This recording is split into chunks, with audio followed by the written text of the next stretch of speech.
concessions. I guess we would too. We're at 157% tariff for them. I don't think that's sustainable for them, and they want to get that down, and we want certain things from them. I think it'll be very good. What do you think? What are you expecting from your meeting with President Xi, and what is your message to him? We have a lot of things to discuss, including our farmers. We have a lot of things to discuss. The various trade deals that have been made in the past, and some broken, some not broken, but we've got many, many things. I think it's going to turn out to be a very good meeting. Do they need to make concessions to get a deal? Are you willing to pause tariffs? Sure, they have to make concessions. I guess we would too. We're at 157% tariff for them. I don't think that's sustainable for them, and they want to get that down, and we want certain things from them. I think it'll be very good. What do you think the odds are you go ahead? Sorry, what do you think the odds are you go ahead with that 100% tariff on November 1st? I don't know. I have no odds. I don't want to predict odds. I don't think they would want that. That would not be good for them. And I wouldn't like to see it. What's your view on what Canada needs to do to get things back on track? Canada lied. I mean, what they did was terrible. They made up a fake statement by President Reagan. Reagan was a big supporter of tariffs when needed, and we need tariffs for national security, and they totally turned it around because they're getting hurt by tariffs and we're gaining by tariffs. They've used tariffs on us when we had different presidents very successfully, and they've taken a lot of money out of our country, and now we're taking it all back. And so they went out and they made a fake commercial. The Reagan Foundation went crazy when they saw it because it was, the opposite. It was the opposite of what Ronald Reagan liked tariffs, and when necessary, he would use tariffs. And it's made us a very rich country. It's also made us, when they were used against us, it was not good for us. But we've used them very successfully. We have the highest stock market we've ever had. We have great national security. I've settled wars because of tariffs. And a president has the right to use tariffs, especially when it comes to national security. And we need it for national security, even including our own wealth and paying down debt and all of the other things. So, we're in very good shape with that. But they took a commercial saying the exact opposite, Canada. And so I'm very disappointed in Canada. They lied. I mean, it was a fraud what they did. What can they do to get it back on track, though? I don't know. I mean, I'm satisfied with the deal we have. We have a deal right now that's very good for us, and any deal that would have been made would have been better for them than the one they have right now. That's why I was surprised they did this. They did this to try and influence the Supreme Court, and many foreign countries aren't particularly happy, but they took advantage of us for years. For years and years they took advantage, and presidents shouldn't have allowed that to happen, but they did. So, really, I don't think there's much they can do. I just assume leave it the way it is. Will you meet with if you leave it the way it is, it's very good for us. Will you meet with Prime Minister Carney during this trip? I don't have any intention of it, no. What do you expect of your meeting with the new Japanese Prime Minister, Takaichi? I hear great things about her. I think she's going to be great. She was a great friend of Mr. Abe, who was a great man, Prime Minister Abe, and a great friend of mine, as you know, and he was just a fantastic person, and he liked her a lot. She liked him a lot. So that's a good sign. But I look forward to meeting her. She's reportedly planning to bring plans to buy Ford F-150 pickup trucks. Oh, good. Well, that's good. They're great trucks. Are you saying I have that plan or she has that plan? She has that plan. Well, that's great. She has good taste. That's a hot truck. That she might eventually try to renegotiate the more than... She might. Look, I'm open to whatever we have a great relationship with Japan, and we're going to have a fantastic relationship with her. So we'll see what happens. Do you believe that China played a role at all in establishing peace between Cambodia and Thailand in their recent conflict? Did China help in that process? Well, they weren't involved. No, they weren't involved. Will you still preside over this? Malaysia was involved, actually. So Malaysia helped us. One of the reasons I'm going to Malaysia is they were very much involved in that, the whole thing, Thailand and all. And I told the leader of Malaysia, who's a very good man, I said, I think I owe you a trip. And that's why we're stopping in Malaysia for that reason. Malaysia was very much involved. Sir, while about South Korea, do you have any plans to meet with Kim Jong-un at the DMZ? Well, I would if he would contact. I mean, I was the last time I met you, and I put it out over the internet that I'm coming to South Korea. If he'd like to meet, I'm open to it. Certainly, we had a very I'd do it. I mean, if you want to put out the word, I'm open to it. You know, they don't have a lot of telephone service. They have a lot of nuclear weapons, but not a lot of telephone service. So I'm open to it. I had a great relationship with him, and he probably knows I'm coming, right? But you want to put out the word, I'm open to it. Do you expect to touch at all before this trip? Really, there's not a lot of ways other than the internet. You know, they have very little telephonic service, and but he knows I'm coming, and he would. Yeah, I'd be open to it 100%. I got along very well with him, Kim Jong-un. Do you expect to finalize your trade deal with, or your tariff deal with South Korea on this trip? It hasn't been signed yet. It's pretty close to being finalized, I think, and so it could be. If they have it ready, I'm ready. How about Malaysia and Cambodia? Those trade deals, are you ready? Yeah, sure.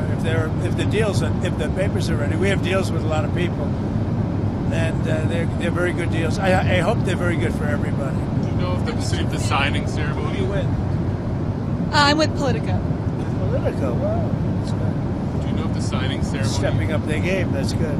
Is still going forward. There's a report just as we were leaving. Which one? That the Thailand Prime Minister may not attend due to a death in Thailand, or well, there was a change. Yeah, there was a death.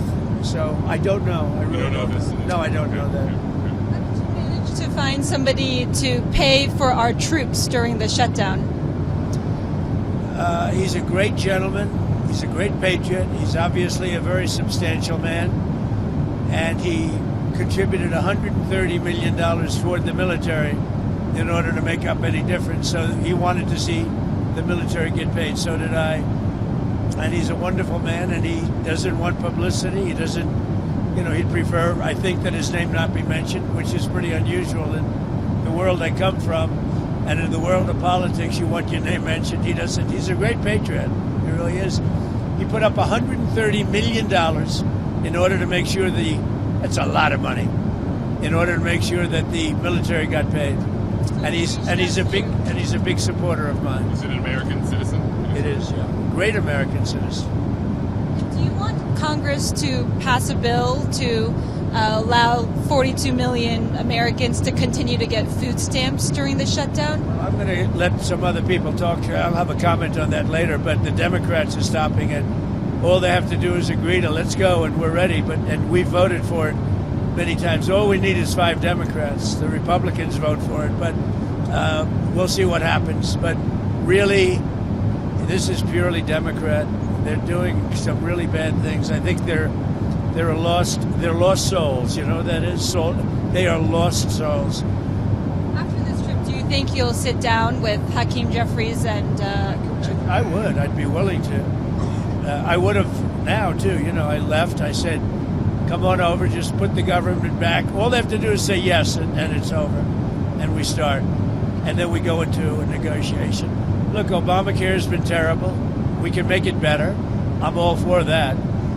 But they're not, and they want to allow many illegal people that came into our country illegally from prisons, from mental institutions, from all over the world. They want them to get paid, and that's going to hurt the citizens of our country, and I just can't do it. So what influence do you want China to exert on Russia to stop? I'd love China to help us out with Russia. We put very big sanctions on Russia.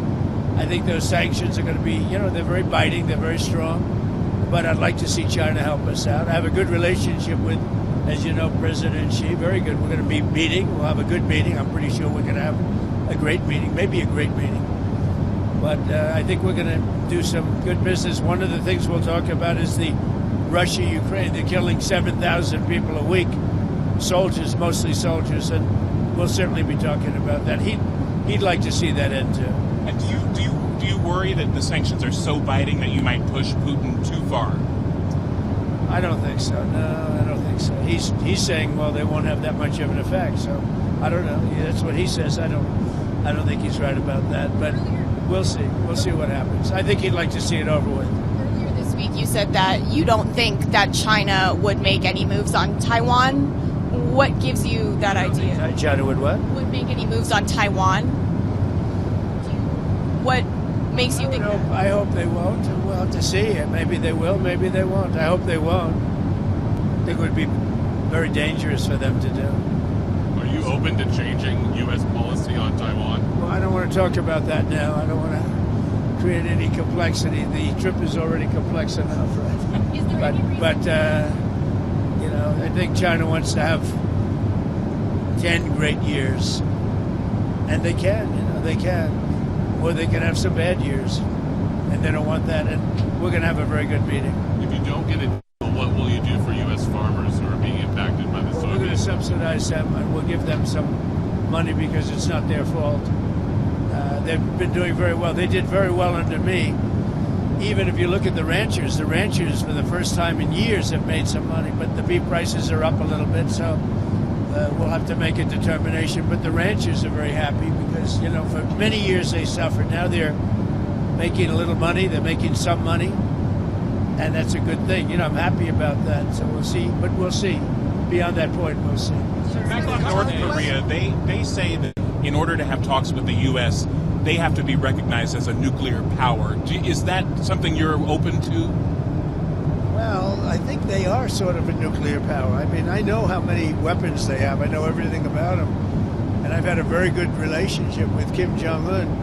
When you say they have to be recognized as a nuclear power, well, they got a lot of nuclear weapons, I'll say that. Okay, go ahead, Liz. What kind of land targets in Venezuela do you want to strike? And how do you decide which ones to strike? See with Venezuela, I can tell you one thing. We stopped all drugs virtually from coming in by sea. And we'll stop all drugs from coming in by land very shortly. You'll see that starting. They're not going to want to do that. They're not going to want to do that. But you're going to see drugs stopping coming into our country, just like we stopped prisoners and drug dealers, drug addicts, we have stopped virtually everybody from coming in, other than people that want to come in legally. You know, we have a lot of people coming in legally, passing tests, going through a process, but we don't have people coming in from prisons and from mental institutions and the drug dealers. We don't have them coming in. We have almost nobody. We really have nobody, if you know it. For 5 months in a row, they had 0 people come in. And we used to have 1 million and 2 million and 3 million people coming in. Will you meet with Brazil's president on this trip? He's going to the I believe we're ASEAN. meeting, yeah. I believe we're we met. meeting We with met at the United Nations briefly, just before I went on, and there was no teleprompter. They didn't allow my teleprompter to work. How about that one? But I gave a good speech anyway. Have a good trip, Are everybody. you open to reducing the tariffs on Brazil? Yeah, under the right circumstances, sure. Talk about AI with President Xi. Well, we're leading AI. We're leading China in AI. We're leading everybody in AI. We're doing very well. We have plants being built all over the country. We're going to have maybe $21 trillion by the time my first year's up. Nobody's ever had numbers. We've already hit $17 trillion. No country has ever hit numbers like that. That's investment into our country. We have auto factories open. You saw General Motors yesterday and Ford. They took a big leap forward because of tariffs, but they took a big leap. They went way up. We're respected again, really respected as a country, and a lot of that has to do with the tariffs. The tariffs are giving us national security and strength.